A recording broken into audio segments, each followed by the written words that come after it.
Hello po sa inyo mga ka-Jansky, kumusta po kayo?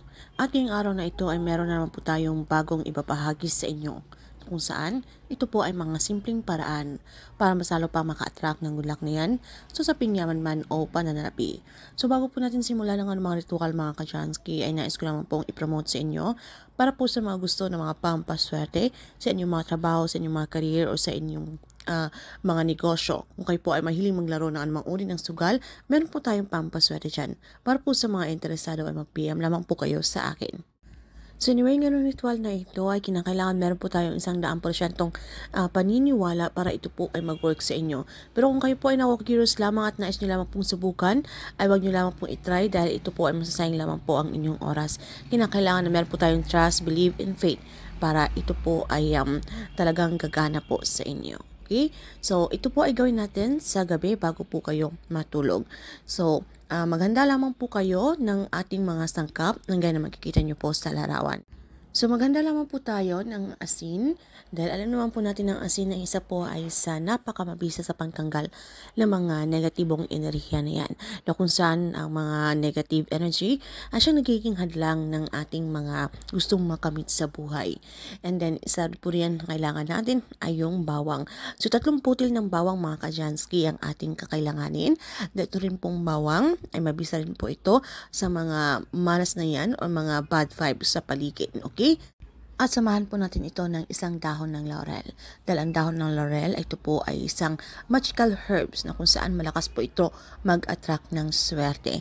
So mag-prepare lamang po tayo ng isang maliit na lalagyan para ilagay po natin dito yung ating mga sangkap. So, gawin nyo lamang po yung magaya na makikita nyo po sa larawan. Ilagay nyo po yung asin at itusok nyo po, okay, itong 3 butil ng bawang at yung dahon ng laurel. So, meron po tayong napakasimpleng ritual, pero ito po ay napakamabisa, especially po kung tayo po ay positibo. So ito po ay gawin niyo po sa parte ng inyong pamamahay na kung saan kayo po ay komportable. Na pwede niyo pong gawin ang ritual nito na wala pong mga distraction. So make sure na naka-off ang inyong mga telebisyon, ang inyong mga radyo, nakasalin po ang inyong mga phone para po kayo ay makapag-focus. So kinakailangan na wala pong mga distraction na kapag ginagawa niyo po ang ritual na ito, hindi po kayo nai-estobo na lumilingon-lingon kayo o nag-i-stop dahil mawawalan po ng bisa ang gagawin nating ritual, alright? So kapag na-prepare nyo na po yung ating sangkap ay para po ma-activate ang energy, ay dasalan nyo lamang po ito. So kung kayo po ay Katoliko, isang ama namin, isang sumasampalataya ako. Pero kung hindi nyo naman po kabisado o iba po ang inyong relihiyon, pwede nyo pong gawin ang ritual na ito or ang dasal na ito ng personal, okay? Kahit ano pong personal na dasal ay wala pong problema, basta't ang importante po dito ay tayo po ay sincere, taos puso, na kapag tayo po ay nakikipag-communicate kay universe. Sumunod dito mga ka-Jansky, sabitin nyo na po ang inyong mga intensyon, yun po inyong mga kahilingan. So dapat good intention lamang po, okay? So kahit ano pa man yan mga ka-Jansky ay wala pong problema.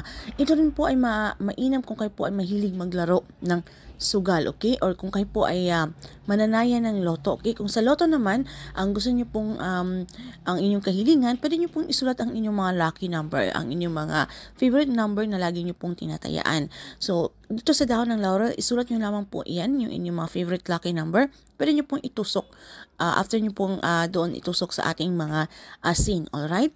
Or kung gusto niyo naman ng pera, pwede niyo pong sulatan mga ka-Jansky ng money. So kung gusto niyo naman pangkalatan or kung wala o kung ayaw naman pong sulatan, wala din pong mga problema mga ka-Jansky. So depende po sa inyo rin. Alright?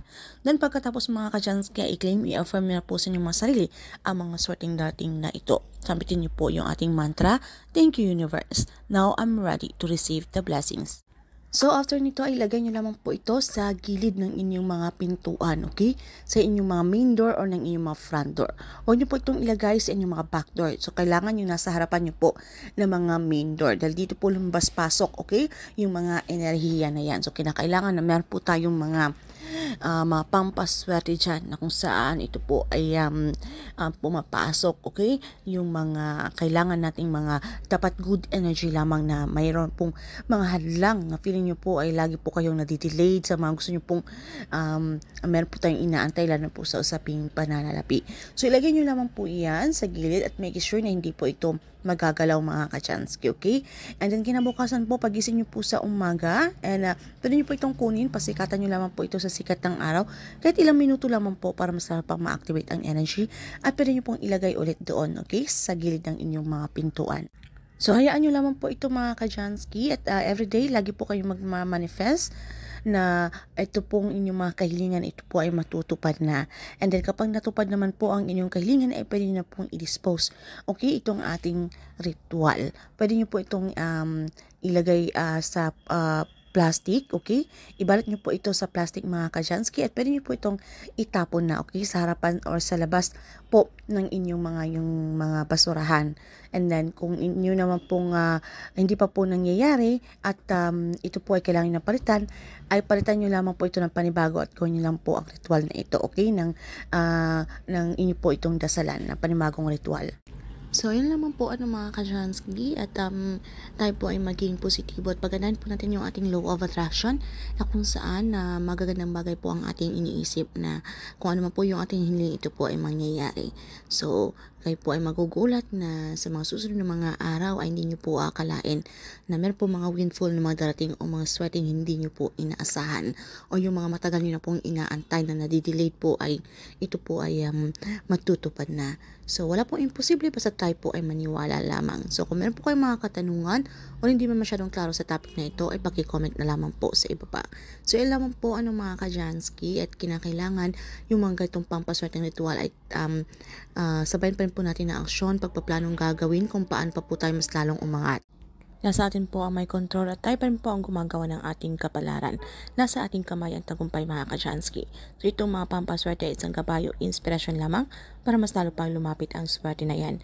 At ipanatag nyo lamang po ang inyong mga sarili, huwag po tayo maging atat na lagi po nating inaantay yung swerteng darating. So kung alam nyo po, deserve nyo po ang bagay na yan, ay bibigay po yan universe. Okay? So good luck po sa inyong mga ka-Jansky at maraming salamat po and see you again on our next one.